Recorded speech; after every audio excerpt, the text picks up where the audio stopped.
Super Bowl is Sunday. Wow, that snuck right up on you, didn't it? Ooh. Nobody's been talking about it. But with anything, there is a dark side, and Kristen wants to ruin the Super Bowl for all of us. I found some of the biggest scandals in Super Bowl history, and now I'm going to share them with you. There usually is, I'm going to make this prediction right now. There's usually, like every couple of years, there's usually one player that does something really stupid 24 hours right before the biggest game of his life, and he never gets to play in that Super Bowl. Mm-hmm. Yeah, that is true. That does happen. Every couple of, like, all you got to do is stay in your room, dude, till tomorrow afternoon, and they can't do it. And this one's in New Orleans. To say it's in New Orleans. Wait till after the game. After the game, go to Bourbon Street. Well, since you started with that, those are the stories we'll start with first, right? So, Super Bowl 1999.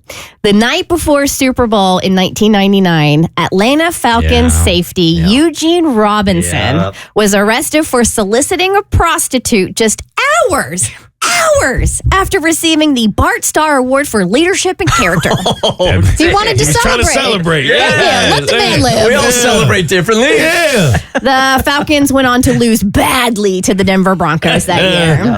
And then we have... I mean, seriously, it's the night before the biggest game of your life. You've been waking up and you've been going to practices since you were like 7 years old. Yep. And you can't keep it in your pants the night before. Just days before the Super Bowl in 1989, Cincinnati Bengals fullback Stanley Wilson was caught using cocaine, forcing the team to bench him. The Bengals ended up losing to the 49ers, and he was banned from the NFL for life. Damn, was he? Yes, Dude was just trying to run a little bit faster. Everybody was in the 80s.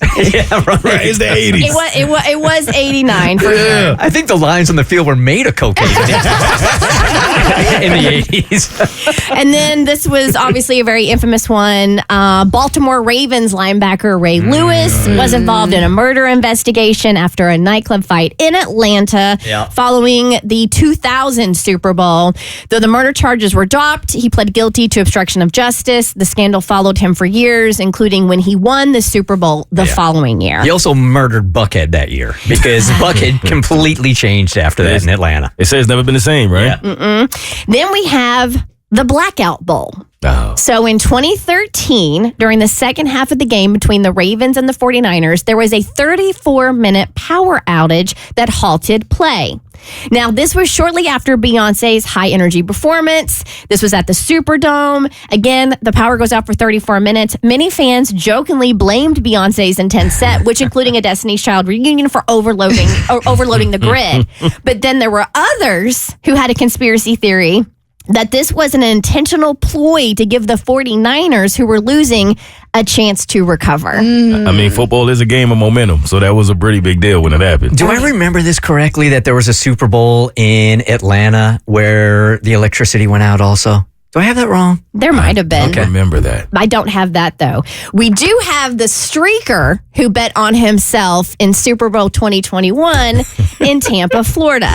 So, of course it happened in Tampa. A Florida man ran onto the field wearing a pink thong-style leotard during the fourth quarter. He later claimed he placed a $50,000 bet on a prop bet that a streaker would appear, hoping to win a six-figure payout. So he bets on the streaker, thus becoming the streaker. He was arrested for trespassing, and sportsbooks ultimately didn't pay out due to suspicion of fraud. Oh, he didn't get the money? All right, let me ask you guys this question. Or Mo, let me ask you this question, okay? What would the offer have to be on the table for you to agree to run out onto the field at the Super Bowl in nothing but a thong? And you can't say no amount of money.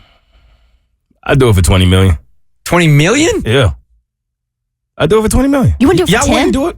I would do it for 5. I was going to say, that's really high. For $5 million? Yes, I do don't it know for what that 20. says about me. I'd do it for $5 You million. gotta aim higher. I mean, would I do it? For $10 million. For $10 million. I'd do it for $10 million. Okay. I'd do it. You wouldn't? For $10 million? Yes. I was thinking like 100,000. The bar is low. Listen, where the economy is, right? 10 million. Yeah, give me 50,000, And man. I guarantee you're more of a show than I am.